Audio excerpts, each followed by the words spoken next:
ধরুন দুইজন রোগী আমার চেম্বারে এলেন। একজন বলছেন, ডাক্তার আমি কিছু না খেলেও ওজন বাড়ছে।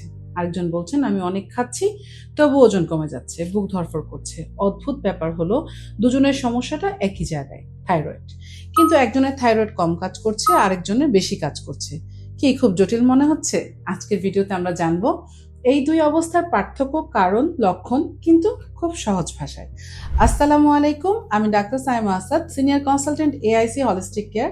আজকের ভিডিওতে আপনাদের সবাইকে আন্তরিক স্বাগত। আমরা আগের ভিডিওতে জেনেছিলাম থাইরয়েড হলো গলার সামনে থাকা ছোট একটা গ্রন্থি। এটি T3 T4 নামের হরমোন তৈরি করে, যা শরীরের প্রায় প্রতিটি কোষকে প্রভাবিত করে।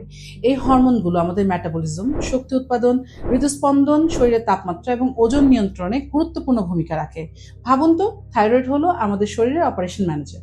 এটি ঠিক থাকলে শরীর চলবে স্বাভাবিক গতিতে, তার নিজস্ব ছন্দে। আসুন জেনে নিই হাইপোথাইরয়েডিজম জিনিসটা কি। হাইপো মানে হচ্ছে কম, অর্থাৎ থাইরয়েড যখন পর্যাপ্ত হরমোন তৈরি করতে পারে না তখন শরীরের কার্যক্রমটা স্লো হয়ে যায়। এর সাধারণ লক্ষণগুলো হলো সবসময় ক্লান্ত লাগা, ওজন বেড়ে যাওয়া, ঠান্ডা বেশি লাগা, কোষ্ঠকাঠিন্য, ত্বক শুষ্ক হয়ে যাওয়া, চুল পড়া, মনোযোগ কমে যাওয়া, কিছু মানুষের ক্ষেত্রে বিষণ্ণ। এবার জেনে নিই হাইপারথাইরয়েডিজমটা কি। হাইপার মানে বেশি। এই অবস্থায় থাইরয়েড স্বাভাবিকের চেয়ে বেশি হরমোন তৈরি করে, ফলে শরীর যেন অতিরিক্ত গতিতে চলতে শুরু করে। এর লক্ষণগুলো হতে পারে দ্রুত ওজন কমে যাওয়া, বুক ধড়ফড় করা, হাত পা কাঁপাকাঁপি করা, অতিরিক্ত ঘাম হওয়া, গরম সহ্য না হওয়া, উদ্বেগ বা অস্থিরতা, ঘুমের সমস্যা, কিংবা বারবার বাথরুমে যাওয়া। আচ্ছা, কেন এই সমস্যাগুলো হয়? সব মানুষের ক্ষেত্রে কারণটা কিন্তু এক নয়। হাইপোথাইরয়েডিজমের সবচেয়ে সাধারণ যে কারণটা হলো হাশিমোটোস থাইরয়েডাইটিস, যা একটি অটোইমিউন ডিজিজ। অন্যদিকে হাইপারথাইরয়েডিজমের একটি সাধারণ কারণ হলো গ্রেভস ডিজিজ, এটিও একটি অটোইমিউন রোগ। এছাড়াও কিছু মানুষের ক্ষেত্রে আয়োডিনের ঘাটতি কিংবা অতিরিক্ত গ্রহণ, কিছু ওষুধ, থাইরয়েডের গিট অথবা যেটাকে আমরা নডিউল বলি, গর্ভাবস্থার পর কিছু সময়ের জন্য থাইরয়েডের পরিবর্তন, এসব কারণেও থাইরয়েডের কার্যকারিতা বদলে যেতে পারে। এখন আমরা দেখব ফাংশনাল মেডিসিন এই বিষয়টাকে কিভাবে দেখে। ফাংশনাল মেডিসিনের লক্ষ্য কিন্তু শুধু রিপোর্ট দেখে ওষুধ দিয়ে দেওয়া না, বরং রোগের পেছনে সম্ভাব্য কারণগুলোকে মূল্যায়ন করা। যেমন পর্যাপ্ত পুষ্টি আছে কিনা, দীর্ঘদিনে কোনো মানসিক চাপ বা স্ট্রেস আছে কিনা, পেটের স্বাস্থ্যটা কেমন, ঘুমটা কেমন হয়, অথবা অন্য কোনো অটোইমিউন সমস্যা আছে কিনা।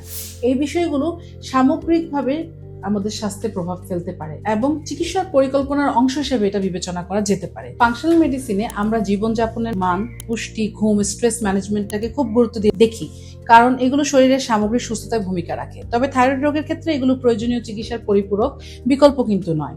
তাই সঠিক রোগ নির্ণয় ও চিকিৎসকের পরামর্শ অনুযায়ী চিকিৎসা চালিয়ে যাওয়াটা অত্যন্ত গুরুত্বপূর্ণ। সবশেষে একটি বিষয় মনে রাখবেন, হাইপারথাইরয়েডিজম এবং হাইপোথাইরয়েডিজম দুটোই থাইরয়েডের রোগ, কিন্তু এদের কারণ, লক্ষণ এবং চিকিৎসা কিন্তু এক নয়।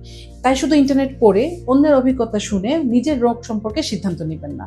যদি দীর্ঘদিন ধরে অকারণে ওজনের পরিবর্তন, অতিরিক্ত ক্লান্তি, বুক ধড়ফড় করা, চুল পড়া, ঠান্ডা বা গরম সহ্য করতে সমস্যা, কিংবা মাসিকের অনিয়মের মতো লক্ষণ থাকে, তাহলে দেরি না করে একজন চিকিৎসকের পরামর্শ নিন।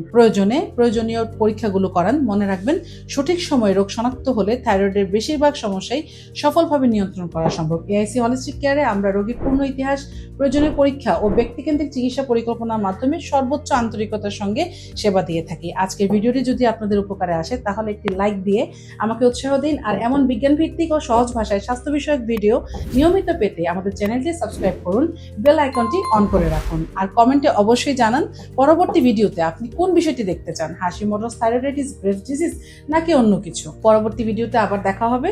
ততক্ষণ পর্যন্ত নিজের এবং পরিবার সবার স্বাস্থ্যের যত্ন নিন। আল্লাহ হাফেজ।